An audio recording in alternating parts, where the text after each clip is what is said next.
July 3rd. Bogan, hey, come on down here, big man. Bogan came back with his bitches in tow. Bogan and Sticky Pups. And I just sort of encourage them to explore their surrounds a little bit. You need to with these dogs. There's not a lot of independence in them. I believe this is the first time they've been down here. And this can't be more than 20 yards from their little den. But it's nice and cool. It's got water. It's starting to slow down this time of year. Most of the year it runs right through here. And I don't have my kid here yet today, but it was so nice down here. I thought I'd try it without him, but maybe I'd get on a rock.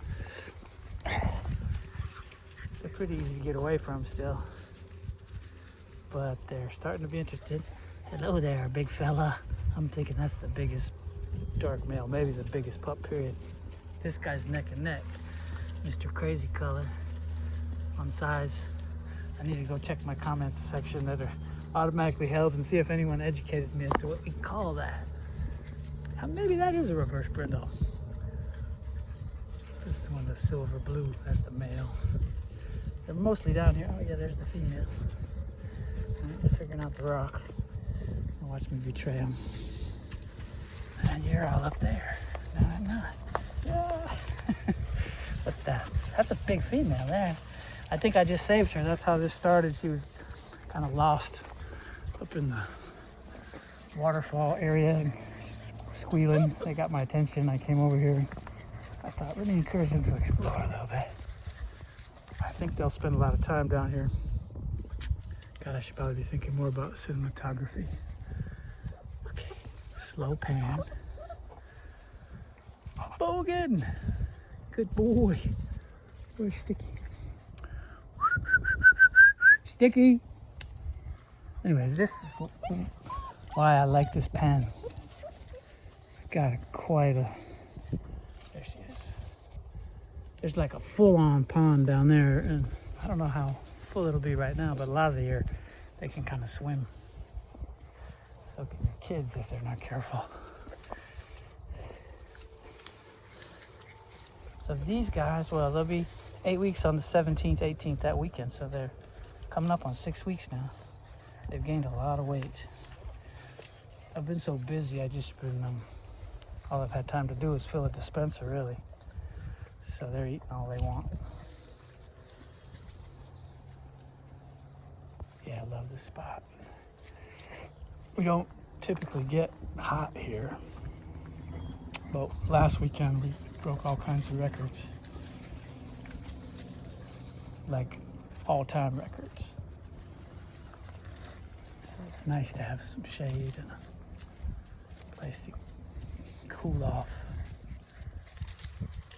The blue female.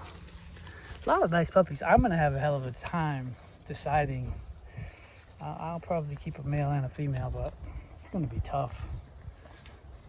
Some of these colors are tempting. I try to look that, if I was just for myself personally, if I was just getting one dog for my life or whatever, I would look past the color entirely. I would just be all about temperament, but you know, as a breeder, I have the luxury, I can do this breeding again, right? So anyway, and we probably will do it. Just also we have two sisters of Stickies, Sister Big Bone and Tri-Toe, who have yet to be bred, and they'll both be, next time they go into heat, it'll be their second one, and we'll breed them, and we'll most likely breed them to this guy unless something else turns up. That is because I do like diversity. It's pruning. It's just, you have some gardener in you? Can't really get a feel for the scale of this guy, but he's pretty big. Very athletic, super biddable, easy keeper, really. Really low in dog aggression, like really low. The least dog aggressive dog on my yard, for sure. Also the softest, but that often goes together. Not always. country's low in dog aggression, but look at those eyes. Those are blue eyes. Yeah, it's gonna be hard not to keep you, buddy. But it's also hard not to keep you. I don't know what to do. And the build, physically, that's, I think, gonna be the most impressive of all the males is this black one. I don't know if this is him or not. No, that's a nice looking female. See, you're not as much of a pup as her, but you're silver. We'll see if I'm a color whore on my female peak. We'll see if I'm a color whore. Anyway, I had to get something out. I might try to do this again later when my kid's here. Apologies to those that are waiting with bated breath. I've been a lot going on lately.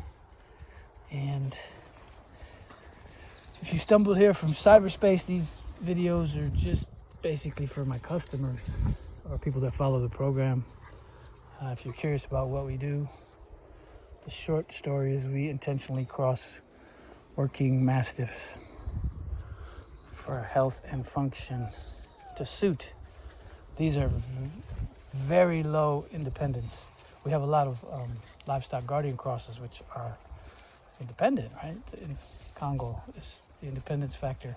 She's only got 12% Kangal, so these puppies only have 6.